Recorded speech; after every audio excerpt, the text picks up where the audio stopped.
Hey everybody, long time no see. It's Lisa Moore here, your instructor for English 102, 16 weeks online at GCC.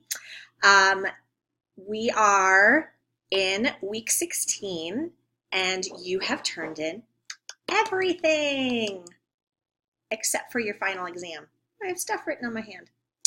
Um, so first, I wanted to apologize that I have not given you a video in so long. So here's my story. I got your class, this beautiful 16-week 102, and I had just you for like 5 weeks. And then I got another accelerated class, a 12-week course, and then I was getting them onboarded. And then I got another class 4 weeks later that was an 8-week 102 class. Can you imagine taking the class that you just did in 8 weeks? It's bananas. So much like many of you, I have been heads down, just like typing like a Muppet, trying to get through all of the grading. And my videos kind of fell off the wayside. And I'm not going to lie, it's mostly because I have to do my hair before I have a video. And I've been living in pajamas for the last 8 weeks, like in a hole like a troll grading papers. So my apologies that I have not been present for you guys as through these videos as much as I had hoped. I did see in you guys' reflections and reviews that a lot of you found these videos to be really helpful, and that made me happy and has spurred me on to remember how important it is and to try to do a little bit better with them next semester with my other students. Okay, so here's what's on my to-do list right now. All of you need feedback from me and scores on the email prospectus. And at this point in time, I hope you are on track for the final exam because it's due next week, but I'll give you some feedback and support there. I have some extra credit to input for those of you who voted. I have a list of those people and I'm going to tag it on to one of the papers, probably whichever one you need the points on a little bit more. So I'm going to do that today. I'm going to look over the gradebook and make sure that if something was missed, that there's a 0. If there's an error, like through McGraw-Hill Connect, that those things are fixed. I also see that I have a stack of emails waiting for me, so I'm going to tackle those today as well. Okay, here's what's on your to-do list. Your final paper is due next week. Let's talk about the final paper. Okay, you're going to literally take paper 1, paper 2, paper 3, and paper 4. You're going to put them all together in one document. No headers, no new headings on the paper, like make it be one paper. And you're going to add a conclusion that you have not written yet, so you need to write that conclusion. You're going to decide, am I an MLA person or am I an APA person? And you're going to make sure your whole paper, paper 1 through paper 4, that everything is in that format. So either APA or MLA. That means how you format the paper itself. That means all of your in-text citations, and that means your entire source page. So if you do MLA, you have a works cited page, and they need to be formatted in MLA. And if you do APA, you need to have a references page, and they need to be formatted in APA. And I am a humongous nerd who could look at one and spot on tell you whether it's APA or MLA. So you're not getting anything past me because, sorry. Okay, finals.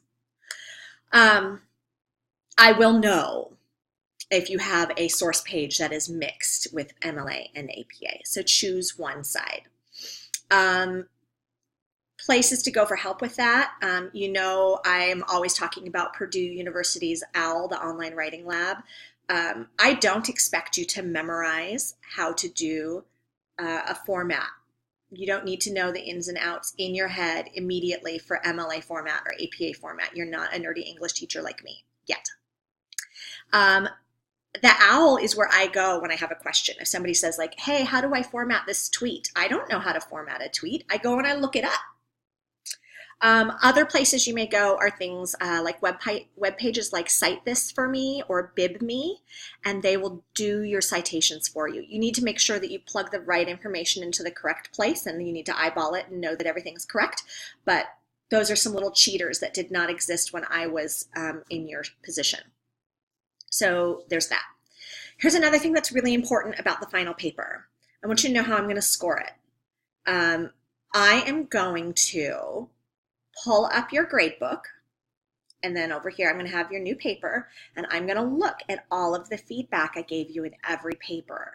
And if I was like, whoa, what's up? This format is totally out of control. You didn't read the assignment. Make sure you lead with a thesis statement and then have your argument paragraphs, or where's your rebuttal? Put your rebuttal in a separate paragraph, blah, blah, blah.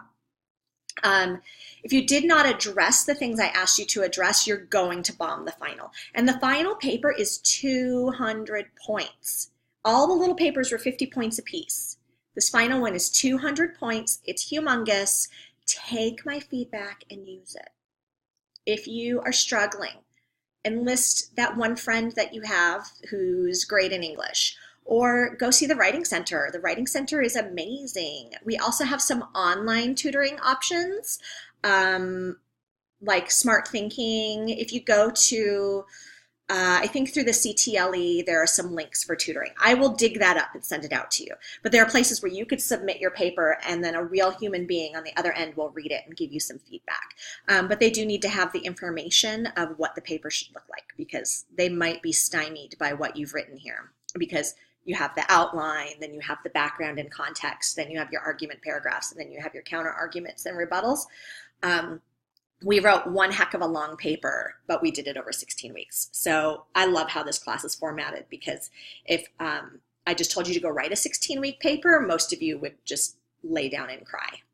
I would probably just lay down and cry. You got to break it into chunks. So know that that's how I'm going to grade it. I'm going to look to see that you used my feedback to the best of your ability.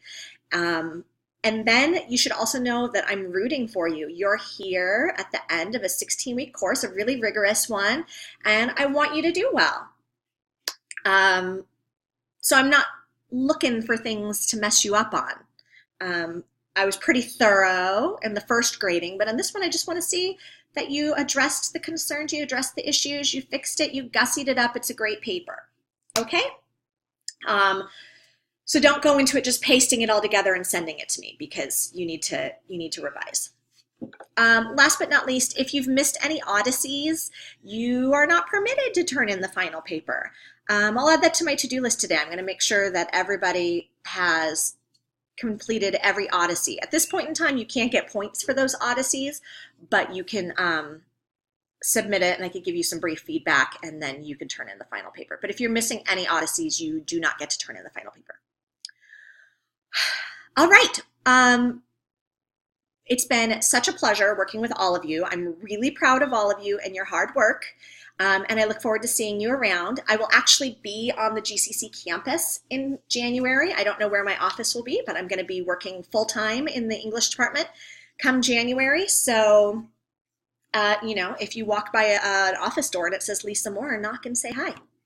All right, everybody, happy Hanukkah, Merry Christmas, all the other holidays around now. I hope you guys are having a good one, and you could do it. You can make it through finals. See y'all later. Bye-bye.